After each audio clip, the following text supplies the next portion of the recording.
Buenos días, muy buenos días.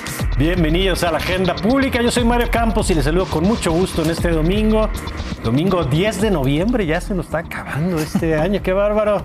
Este año que no para de dar noticias. Y aquí estamos con mi querido Claudio Flores en 3D. Claudio, ¿cómo estás? Ya en estudio, feliz de estar aquí en la mesa con mi querida tocaya. Claudia Aguilar, ¿cómo estás? Lo mismo También digo en 3D. Qué bueno Feliz de estar aquí. Y Buenos como días. no pueden estar todos, porque esto es como el Air Force One, que el presidente y el vicepresidente. Sí. A la distancia, Javier Tejado. ¿Cómo estás, Javier?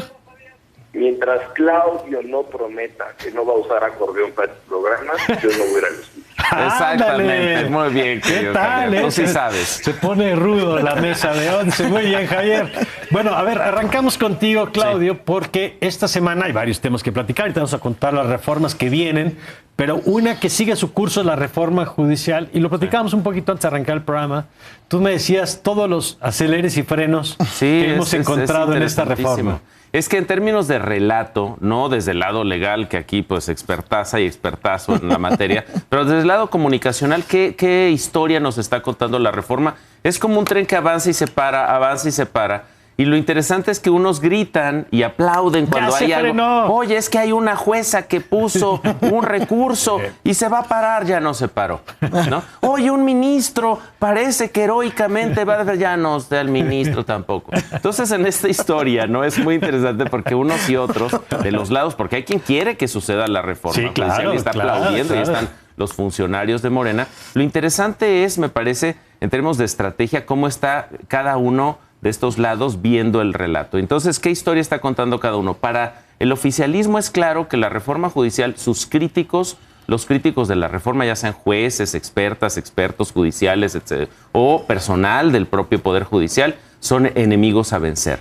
Y es un relato muy negativo en una discusión democrática, porque entonces no se le reconoce al otro una agenda válida, o que tienen, oye, sus puntos de vista, pues tienen su visión, vamos a dialogar con ellos, sino al contrario. Y por ese recurso lo que hay es, bueno, son enemigos del pueblo y por lo tanto son enemigos del gobierno que representa al pueblo, Claro. ¿no? Digamos, y del otro lado lo que hay, me parece, es básicamente una defensa básicamente comunicacional o absolutamente testimonial, porque no tienen los votos o el poder para mover Sobre los todo resultados eso, en la el Cámara de poder. Diputados y en la Cámara de Senadores, y entonces lo que les queda es hacer un trabajo que creo que es heroico, muy valioso, pero que fácticamente se queda en estas, ya no se pudo, ¿no? Parecía que pasaba Sí, y no se exacto. pudo, Javier. Y bueno, ¿qué sigue ahora? Porque ya el último recurso, bueno, hay quien dice que todavía hay otros recursos, hay quien dice que se pone al plano internacional, pero pues todo indica que este semáforo se quedó en verde. Ahora sí, Javier. Pues sí, se quedó básicamente en verde. Todas las expectativas de ir a un foro internacional son básicamente ridículas. Ridículas por uno, la complejidad del tema. Dos, porque nadie le va a hacer caso en México. Y tres, porque toman años en llevarse a cabo. Yo creo que el único escollo real que hoy en día tiene la reforma judicial es nada más el INE. El INE, uno, por lo quiere cobrar por la elección, que es un exceso cobrar 13,000 millones. Parece ser que dijeron, le urge al gobierno, al Congreso, una elección, vamos a pedir las perlas de la Virgen.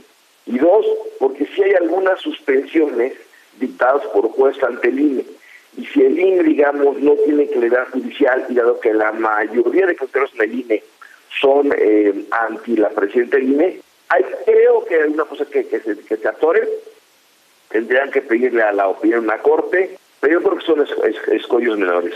Para todos los efectos prácticos, yo creo que ya hay que pensar que habrá la elección de la mitad de jueces y magistrados del país el año entrante en junio, y de la gran parte de la Suprema Corte y del Consejo de la Judicatura Federal, que va a cambiar ahora de nombre, se será Tribunal de Disciplina. Creo que la verdad, aquí yo lo he dicho una y otra vez, el papel de la Suprema Corte en todo ese proceso de reforma judicial ha sido vergonzoso porque no presentaron propuestas de reforma judicial, vergonzosa porque no hicieron nada en lo judicial antes, vergonzoso por sus protecciones oficiales defender a los haitianos en lugar a los jueces, y vergonzosa porque en el último minuto de la última sesión, del último bloque judicial, pues un ministro superior Dayan se les quiebra, ¿no? Entonces la Corte ha sido un cúmulo de errores que sí hay que mencionarlo, porque sí, si aquellos del Poder Judicial que están al lado de la Corte, creo que tiene que quedar claro que quien ocasionó en grande ese problema fue las cabezas de la Suprema Corte y quien tampoco lo sacaron del problema fueron las fiscales de la Corte. Así es que, pues bueno, ese futuro que se merece la Corte, no lo veo bien por jueces mexicanos del país, pero es lo que ya tenemos al día de hoy. Y yo creo que no se merece el país este sistema en donde estamos entrampados, Claudia, porque ahora viene la puesta en marcha, digamos. Uno es toda la ruta legal que ahorita revisábamos, ¿no? Sí. Pero lo que viene en términos logísticos es una complejidad enorme. ¿Cómo va esto? Ya están los comités formados, ya salieron convocatorias, son miles de personas, o no han salido las convocatorias. ¿En qué vamos? Exacto. Justo, digo, lo que sigue, como bien lo dicen, es la instrumentación, ¿no? Me gustó el silogismo o la imagen del choque de trenes y avanza. Pero bueno, efectivamente, ya salieron los 3 comités de evaluación, ya publicaron la convocatoria. Cada uno de estos comités de evaluación están las integraciones. Uno por cada poder. Uno por cada uno de los poderes. Existe la posibilidad de que los aspirantes y las aspirantes se registren en cada uno de estos y tienen hasta el 24 de O noviembre. sea, tú puedes apuntarte en los 3. En los 3 comités. A ver en cuál quedas. Digo, la verdad es que también es una apuesta razonable. Si en la boleta vamos a saber cuál es el poder que te postula, pues supongo que sea una idea estratégica, tienes que estar apadrinado quizá por el legislativo y el ejecutivo y más que por el judicial. Entonces, este plazo, la convocatoria ya está abierta en los 3, cada uno diseñó plataformas distintas en sus propias páginas y hasta el 24 de noviembre pueden registrarse las personas aspirantes. Y de ahí hasta el 15 de diciembre tendrán una labor bastante titánica, me parece, los 3 comités en su manera de organizarse para ir depurando los mejores perfiles, porque tienen que publicar el 15 de diciembre un listado ya con los perfiles, digamos, depurados. ¿Qué quiere decir esto? Que hayan cumplido con los requisitos constitucionales para los cargos a los cuales quieren contender. Los exigentísimos. Los exigentes, requisitos. muy estudiado Derecho y promedio de 8. Y básicamente por medio de 8, 5 cartas de vecinos, que demuestres, bueno, pues experiencia para ciertos cargos, que son de 5 años para ser ministro o magistrado del electoral o del Tribunal de Disciplina, 3 años para ser magistrado y ninguna experiencia para ser juzgador. No obstante ello, el Ejecutivo en su comité de evaluación, en los requisitos les pidió 3 años. Entonces, digo, supongo que todavía ahí podemos tener más impugnaciones, como si no hubiera pocas impugnaciones. Porque no puedes agregar requisitos. No puedes agregar requisitos más allá de lo que es la Constitución. Y tenemos este límite, digamos, al 4 de febrero para ya depurar el listado una vez que se haya el mecanismo incluso de insaculación, para que remitan cada uno de estos 3 comités al Senado la lista final de los nombres que van a estar incorporados en la boleta, y el Senado tiene hasta el 12 de febrero del próximo año para enviar este listado al INE, y entonces el INE ya tendrá la información para empezar, ahora sí que propiamente el periodo de campaña para la elección extraordinaria judicial del 2025. Ahora, está este tema que, obvio, como acaba de explicar Claudia y como decía Javier, vamos a seguir viéndolo a lo largo del tiempo, pero está ya otro paquete de reformas, que es el de los organismos autónomos, Claudia. Sí, exacto. Y ahí, ¿qué podemos esperar? Todavía la reforma judicial de por sí es técnica, pero más o menos todo el mundo entiende qué hace una jueza o un juez en términos generales. Pero si entras a COFESE, Comisión Federal de Competencia Económica, o a IFETEL, o a estos organismos, se vuelven todavía mucho más, algunos más cercanos, como el INAI, por supuesto, otros más lejanos. ¿Qué ves en esa? Pues me parece que, de nuevo, no va a haber reversa en esta materia. Es claro que el grupo político en el poder va a aprovechar su poder, que es bastante, para poder rediseñar al Estado mexicano y nuestro propio sistema político. Y creo que en el caso del INAI específicamente me gustaría sí hacer un doble clic. ¿Por qué? Porque es interesante justo lo que decía Javier. Oye, la Suprema Corte pues, tuvo fallas en poder responder, proponer alternativas, dialogar, hacer operación política. El INAI lo ha hecho hasta el cansancio. Su titular, sus titulares, digamos, su consejo, me parece que ha hecho un trabajo extraordinario abriendo conversaciones, haciendo vocería pública sobre el tema del INAI. Y lo que hay que decir, me parece de manera muy contundente, es que la desaparición del INAI no la va a hacer la Secretaría de la Función Pública. Ya sabemos cómo funcionan los órganos, digamos, alineados con Morena y con el Poder Ejecutivo. Ahí está la Comisión Nacional de Derechos Humanos, excelente ejemplo de cómo su titular, Rosario Piedra, pues básicamente es una aplaudidora, validadora del régimen. Y si eso es lo que va a hacer la Secretaría de la Función Pública, castigar a los enemigos y, digamos, oro para los amigos y acero para los enemigos, que ha sido un poco la política respecto al tema de corrupción en el gobierno, al menos de López Obrador. Diría yo que ya sabemos que viene. Lo que viene es más opacidad, menos transparencia, le viene perfectamente al sistema, digamos, López Obradorista de gobierno, porque no les gusta rendir cuentas, Mario. Son un gobierno que ha, ocultado información o ha reservado información más que gobiernos anteriores que ya de por sí pues eran bastante corruptos. Vamos a hacer una pausa para regresar con Javier y que nos explique esa parte también de organismos técnicos, y con Claudia de lo que sigue, y el tema de prisión preventiva oficiosa, que es un paquete de tantos temas que yo sé cuesta trabajo seguirles la pista, pero son importantes y por eso los queremos tratar aquí en la mesa. Ya volvemos. Estamos de regreso y vamos con Javier. A ver, Javier, cuéntanos qué viene con esto de los organismos que están también en lista de espera para ser eliminados y reasignadas sus funciones. Pues mira, básicamente estamos regresando a lo que era el prismo en los 80s o principios de los 90s, a raíz de que el presidente Salinas quiso unirse a muchos organismos internacionales, tuvo que crear mecanismos para dar certeza a los inversionistas. Y aquí se está dando marcha para atrás. Básicamente estamos, dejando todo el sistema GATT, Organización Mundial del Comercio, TEMEC. Entonces, pues se quiere el gobierno tener toda la estructura de control sobre hidrocarburos, sobre energía, sobre telecomunicaciones, competencia, transparencia. Este gobierno quiere agarrar los instrumentos de control todos para sí. Su argumento es que han sido poco eficientes los reguladores, y la verdad, sí han sido poco eficientes y sí cuestan caro, pero no hay ninguna garantía que el gobierno sea mejor al hacerlo. Por eso habrá que ver cuál es el diseño que ahora proponen. Ahora, somos parte de muchos tratados internacionales y se tienen que presentar nuevas instituciones técnicas que cumplan lo que establece, por ejemplo, el TEMEC en materia de competencia y telecomunicaciones. Si no creas unos organismos técnicos especializados, no necesariamente tienen que ser autónomos, pero sí tienen que ser técnicos y especializados, pueden venir más quejas internacionales. Y yo creo que no estamos en un momento para que haya más frentes abiertos con Estados Unidos, con Donald Trump. Por cualquier pretexto que le des, a él seguramente le vale sorbete si existe o no el IFETEL y la COFECE. Pero lo que van a estar buscando son pretextos para presionarnos, para negociar y para incrementar aranceles. Así es que la reforma que ahora haga este gobierno, no tanto pensando por lo que ocurre en México, sino por cómo lo pueden tomar y utilizar en nuestra contra otros países como Estados Unidos y Canadá, tienen que ser muy cuidadosos que cómo hacen esta reforma y dónde alojan las facultades en materias de competencia y telecomunicaciones, porque ambas son facultades revisadas e importantes para el Tratado de Libre Comercio. El INAI desafortunadamente no está nada de esto, y el INAI lo podrían desaparecer, que es a lo que les gusta, que no haya mucha opacidad. Eso, la verdad, a ningún gobierno le gusta que haya gran transparencia, no va a pasar nada. Pero de la COFECE y el IFETEL hay que ser muy cuidadosos con el diseño institucional que hagan. Bueno, muy interesante esto, Javier, de ponerlo en el marco de la elección de Donald Trump y la revisión que viene el próximo año. Y Claudia, es bombardeo de estos temas. Yo creo que hoy nos vamos a la una, vamos avisando, porque está el tema de la prisión preventiva oficiosa, que lo hemos abordado en otros momentos, que es esta lista de delitos que ya existen algunos y que están incrementándola, que lo que establece es que si acusan a una persona de ciertos delitos, como ahorita nos dirán, narcomenudeo, o su posesión de droga, o el tema de evasión fiscal, vas a la cárcel en lo que se aclara si eres inocente o culpable. ¿Qué significa esto, Claudia? ¿De qué tamaño es lo que se puede aprobar en esta materia en los próximos días?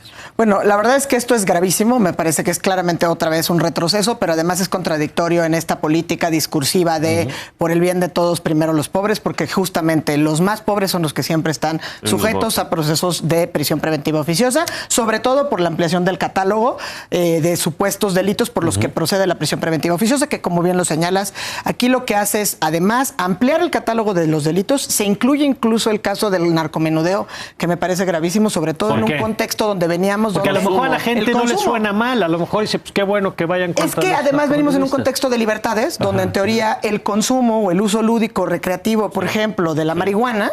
Entonces, pues imagínate un muchacho en un contexto donde estamos debilitando las instituciones, que tienes la posibilidad de que te extorsione cualquier persona por narcomenudeo, no solamente les droga, pues les van a sembrar más presión droga. Preventiva oficiosa. Presión preventiva oficiosa que además es una medida cautelar que ha sido señalada de manera reiterada por la Organización de las Naciones Unidas, por la Corte Interamericana de Derechos Humanos, por todos, por ser violatoria de derechos humanos. en primer lugar, por el principio de presunción de inocencia, pero el acceso al debido proceso, pero la protección de los derechos humanos, el derecho a exhibir pruebas. Es decir, es una cantidad de violaciones, pero en el caso mexicano no podemos además olvidarnos que este catálogo lo hemos venido ampliando. 2019 en una primera etapa. Después queremos resolver todo lo queremos resolver con esto. Y tenemos pendientes 2 sanciones de la Corte Interamericana de Derechos Humanos en contra del Estado mexicano, justamente por el tema de la prisión preventiva y el arraigo. Entonces, justamente fue otro de los temas que polarizó la relación en su momento o que generó cismas en la Corte, porque en enero del 2023 y en abril de 2023 precisamente fuimos condenados como Estado mexicano por la Corte Interamericana. Entonces, esto también marca un mensaje de no solamente no vamos a cumplir, sino vamos a incumplir vamos a ampliar la lista y el catálogo. Y lo único que querría decir es, este dictamen, que como el de organismos constitucionales autónomos, tienen que ver con estos paquetes de reformas desde el 5 de febrero. El llamado Plan C. El llamado Plan C, pero incorpora además otro catálogo que se les ocurrió ahora a los diputados, que es que no se puede interpretar más que a la literalidad, quedando prohibida toda interpretación, ahora en el propio párrafo del artículo 19 constitucional. Increíble. Entonces me parece increíble. Eso significa increíble. Que los jueces te tienen que meter a la cárcel. Te tienen que, porque dice, los jueces deberán, en una primera parte, cuando se trata de todo este catálogo, y además para la aplicación se tienen que ir a la literalidad. Esto obviamente maniata a las personas juzgadoras, pero insisto, mujeres y personas en situaciones pues de necesidad y de pobreza son quienes se vuelven más vulnerables en este caso. Sí, me parece que esta es una señal de peligro, ¿no? Es decir, ¿por qué? Porque finalmente esto lo que significa es darle herramientas, esta ampliación de los delitos que ameritan, digamos, prisión preventiva oficiosa, les van a dar herramientas a un sistema, a un grupo político. Incluso en el poder. funcionarios menores que se quieren ganar. ¿Cuántos problemas ha habido, digamos, en los retenes, en estos procesos, precisamente porque están pidiendo dinero a cambio, y si no, pues hay cárcel. Pero además hay que decirlo, el grupo político en el poder, Mario, Claudia, Javier, es un grupo que no le gustan los contrincantes, que los ve de nuevo como enemigos a eliminar. Imagínense darles estas herramientas para entonces hacer acoso judicial contra opositores, perseguir a cualquier crítico. Ya lo están haciendo, ahí están los procesos que se habla de la reapertura de un juicio político contra exfuncionarios del Instituto Nacional Electoral, especialmente contra Lorenzo Córdoba. ¿Por qué? Por haber hecho su trabajo, por defender la autonomía del INE. También está en el caso de ataques y amenazas a juezas y jueces que dicen, los vamos a meter a la cárcel por estar poniendo recursos en contra de la reforma judicial. Es decir, un grupo político en el poder que le gusta usar esos recursos para acallar, dominar, doblar a sus opositores, es pésima idea que tengan este nuevo poder. Javier, ¿cómo ves el tema? Pues mira, yo digo que se necesitan 2 personas para bailar. Y aquí te diría, uno, el Ejecutivo ha abusado en esta figura de la prisión preventiva oficiosa, y hay que entenderlo te meto a la cárcel por muchísimos catálogos de delitos y luego averiguo. Y no hay quien te saque mientras de la cárcel meses o años. Entonces el Ejecutivo, su agenda de cómo hay mucha inseguridad meto a la cárcel, abuso de esta facultad y luego veo qué hago. Pero 2, los jueces, la Corte. Como dijo Claudia, hace ya casi 2 años se declararon las facultades inconstitucionales por la Corte Interamericana de Derechos Humanos. Y la Corte, regresamos al primer bloque, ¿qué ha hecho la Corte? Nada, se hicieron pato. Si la Corte hubiera hecho su trabajo y hubiera declarado que eso era inconvencional en México, no estaríamos hoy en este problema. Entonces, por eso digo, necesitamos 2 para bailar. Un gobierno que quiere más facultades, que pretende ser abusivo, y un poder judicial que en la reforma judicial y en todos los temas se sometió el Ejecutivo hace mucho tiempo y no hizo su trabajo, ni siquiera en acatar sentencias de tribunales internacionales. Así es que sí, estamos justamente metidos en este problema porque las instituciones que nos dimos los últimos 30, 40 años dejaron de funcionar. Bueno, y ya en los pocos minutitos que nos quedan, Claudio, el triunfo de Trump, desde tu perspectiva, ¿qué significa para México? Ahorita lo vamos a hablar obviamente con Meshulam, pero ¿qué significa el asunto? Pues va a implicar, me parece, que vamos a tener enfrente. Ya conocemos a Donald Trump, es interesante porque en las encuestas, por ejemplo, la de Alejandro Moreno del Financiero, sale que Harris era la gran desconocida, ¿no? Pero nos caía bien y Donald Trump es el gran conocido y nos cae muy mal. Entonces, vamos a ver qué relación tenemos con ellos. Yo destacaría nada más un elemento, una elección posmoderna donde los animales tuvieron que ver con la victoria del voto popular trumpista. El caso de ellos están comiendo a tus gatos, ellos están comiendo a tus perros, They're Eating Your Dogs y toda esta canción que tal. Y luego, digamos, el sacrificio de la ardilla Peanut, que por favor, si no han visto esa historia en las redes sociales, vayan a buscar la Peanut the Squirrel, solo para ver lo que hizo el Estado de Nueva York, uno de los organismos, y se metió en la elección con un caso que era una estupidez, y eso le generó un gran relato, que fue el relato con el que cerró la campaña Donald Trump. Y el uso, bueno, a ver, yo sí creo que va a ser una situación complicada que no alcanzamos a vislumbrar. Me parece que va a haber retos en términos del TEMEC, en términos, sobre todo, si lo vemos con las reformas que están pasando en nuestro país. Pero creo que algo que hay que destacar también es cómo fue exitosa una campaña, porque sí, efectivamente es alguien que nos parece despreciable. Yo me quedo con la imagen de la portada del Vanity Fair, ¿no? Donde te describe a una persona que tuvo 34 cargos, que ha tenido 6 bancarrotas, etcétera. Es el presidente número 47 de los Estados Unidos, la nación más poderosa. Me parece increíble, pero sobre todo creo que a ti que te gusta el tema de la comunicación seguramente es algo maravilloso, porque estuvo haciendo campaña básicamente no en los medios tradicionales, sino en TikTok, en redes sociales, con un discurso bastante simplista, pero que en estos regímenes lo que vemos son de lo más efectivo. Tú repites una sola frase, como esta que era ridícula 1000 veces, se están comiendo a tus mascotas, a tus perros, a tus gatos, y al final del día acaba teniendo un grado de eficacia muy impresionante. Javier, ¿con qué te quedas el triunfo? Pues yo me quedo con que las encuestas no vislumbraron el tamaño de robo que iba a hacer Trump en la elección. Le fue extremadamente bien, ganando muchos segmentos poblacionales que votaban por los demócratas y ganando todos los estados que eran los estados bisagra. Yo creo que para México va a ser un momento sí de muchos riesgos, pero sobre todo de oportunidades, porque Trump ya ha dictado que va contra China, sus exportaciones, contra Irán. Si México sabe meterse bien en la negociación y nombra un buen equipo para tener interacción con los Estados Unidos, se puede fortalecer mucho el bloque América del Norte y nos va a ir muy bien. La cosa es cómo negocias con alguien que lo que hace es bulear y ante todo es un gran negociador. Así que hay que empezar a negociar desde el día número 1, desde ahorita. Creo que fue muy atinada que la presidenta haya podido hablar con él la semana pasada y necesitamos ya definir quién va a ser el embajador de México en Washington, tener un equipo que está a la altura de esta negociación tan compleja que se va a dar, sobre todo porque quiere el primer día de su mandato, ahora en enero, finales de enero, expulsar a millones de inmigrantes ilegales, y la puerta a la que los va a querer expulsar va a ser México. Pues sí. ¿Qué vamos a hacer ahí? Vaya, pues sí, es lo que viene, lo que sigue en este tema. Gracias, Javier. Gracias, buen día. Gracias, Claudia. Gracias. Gracias, Claudio. Una gran semana para todas y todos. Gracias. Nosotros vamos a una pausa y regresamos. Marta Lamas, Mauricio Merino, más de estos temas y más adelante Mauricio Mechulam y el triunfo de Trump. Todavía nos queda media hora por delante. Ya volvemos.